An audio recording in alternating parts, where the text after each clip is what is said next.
Food, too, flooded into the enlarging city. What a vast logistic exercise, an earthly miracle, supporting Constantinople's 500,000 people, Europe's biggest city. And everything, of course, by hand. There was no food industry. Everything was carried here in boats and carts.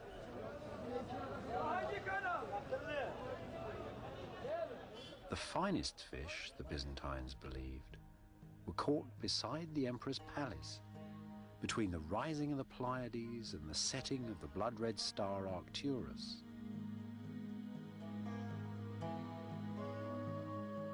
Colours, smells and textures of the ancient everyday. The raw ingredients of Byzantine experience. The world of the ancient Mediterranean.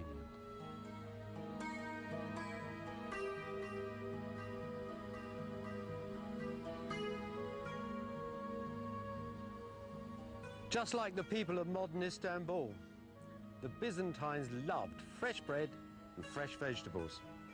Well, the bread, at least the grain for it, they brought from their province of Egypt. The vegetables they grew themselves, in little plots beside their houses in the city, in fields in a great green swathe that ran for mile upon mile down the walls of the city. And here's still a bit of it today, growing more or less the same crops. Look at the garlic, the onions, the dill they use to flavour fish, especially those heavy yellow fish soups they so love. And this is an ecological Byzantine delight here. There's 3 or 4 different sorts of crocks. There's rocket for salad, there's chard and cabbage again, all sorts of things, mint, all growing together in a great profusion. And at the end of it all, lettuce to calm your stomach. So when the peasants in the fields just stop there for a moment and straighten their backs to watch the lords of Byzantium, those great history makers riding by, they too could think, we're not having such a bad time either.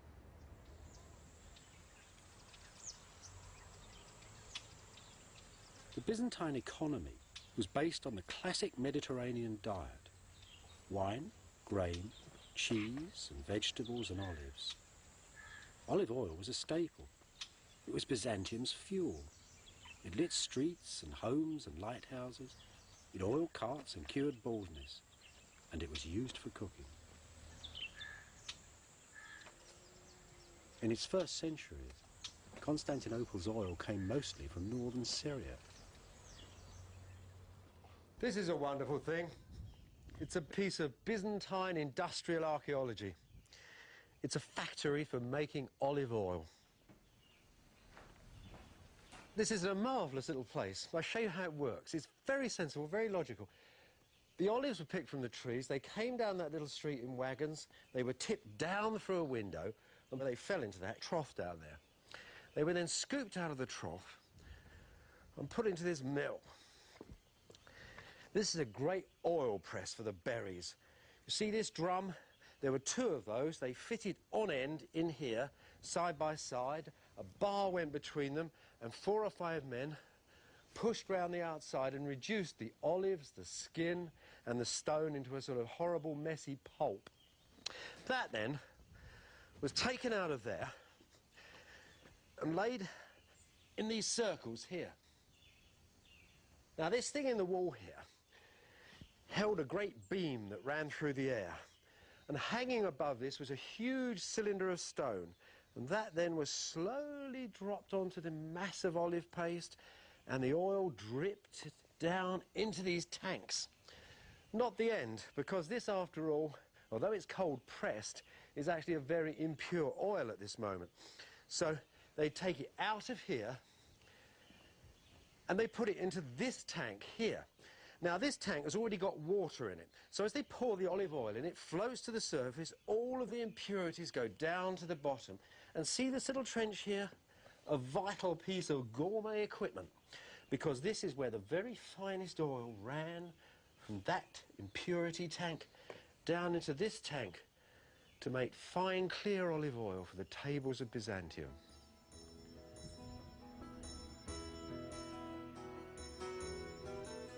This is sigilla, one of 300 ancient Syrian villages with Byzantine olive groves.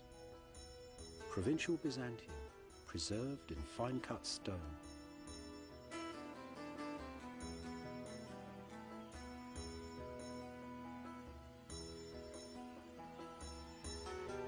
Just off the main square is the public bathhouse, forerunner of the Turkish bath.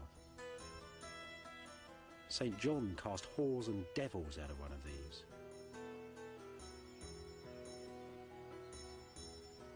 This is Sigilla's cafe come town hall down on Main Street. Old soldiers and half-mad saints got drunk in bars like this. Moneylenders, magistrates and merchants did their business here. Can you hear the farmers, tough, independent homesteaders, chuckling about the prices that the city folk were paying for their olive oil? Life was very good. There was time for both the devil and his baths, and for the church and all its works.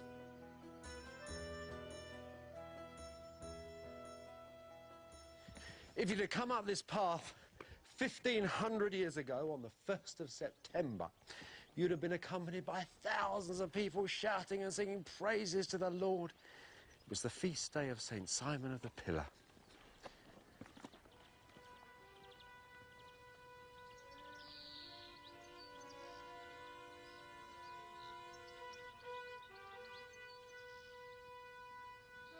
The first place these processions came to was this great baptistry. 10,000 people, whole cities full, have been baptised in this room in a single day. And then out they all went, praising the Lord, onwards to the Church of the Saint.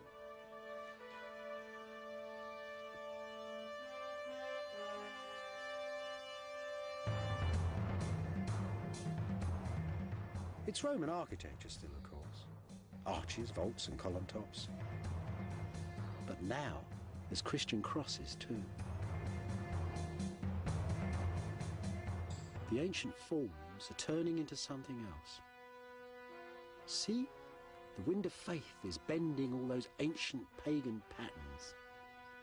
This is the style that would become Byzantium. And at the church's hub, the remains of the 50-foot column on which St. Simon lived.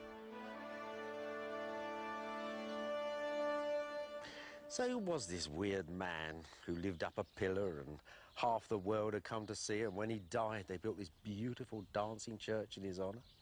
Well, as a young man, Simon had worn clothes so rough they'd made him bleed. Then he dreamt up the idea of chaining his left leg to a large rock. That before he went up the column. But Simon wasn't a nutter. Simon had tremendous presence like an emperor. He sat still and silent. And in these contests between flesh and the devil, it seemed to most people that he was beyond touch. And there he was on his pillar, halfway between heaven and earth, a perfect man to settle disputes. So they used Simon. The farmers of Syria would come here when they were in arguments and he would settle one against the other. The Bedouin, the Arab Bedouin, came to see him too. The emperor used to come to see him, and always he acted as a balance in society.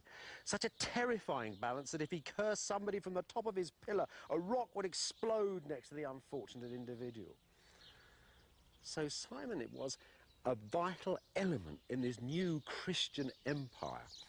An element which somehow had taken the old stern order of the Roman age and left it halfway between heaven and earth.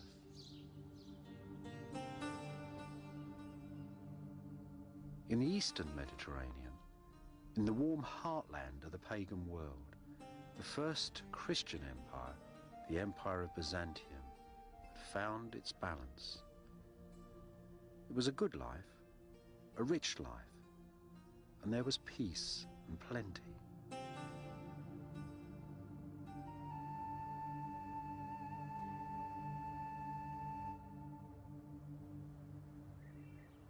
You know, it always strikes me as funny when people talk about the fall of the Roman Empire. After all, standing here in Constantinople, it just got richer and richer and richer. Didn't fall at all. I suppose really it's because Rome fell. In fact, Rome didn't fall, it just got poor. Constantine had moved the capital from the great old cities of the West to here in the East. And with him moved the government, the generals, the artists and the architects. Everybody who made the empire moved with him. So in 475, that's 25 years after these walls were finished, the last Roman emperor of the West, a young man, a junior emperor, sent the crown back here to Constantinople, to New Rome. This was the new city. Now, I suppose really the story about the fall of the Roman Empire, that's the Western Empire, was really invented in the Renaissance by the popes, who really wanted to get the idea of a pagan empire falling and the Christian empire of the West rising. They're good propagandists like Raphael and Michelangelo to budge them on their way. But the truth is, the real truth is, that old Rome, ancient Rome, had been modelled on the great cities of the East, on Antioch and Alexandria, all those great marble cities. So when you say Rome fell, it didn't fall at all. It simply went back home again.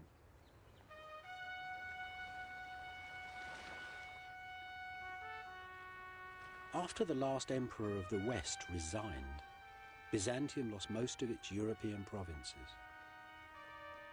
Only for a century, though. By the year 555, brand new Byzantine armies had ruthlessly reconquered some of them. And in northern Italy at Ravenna, they left triumphant decorations in this church as their memorial.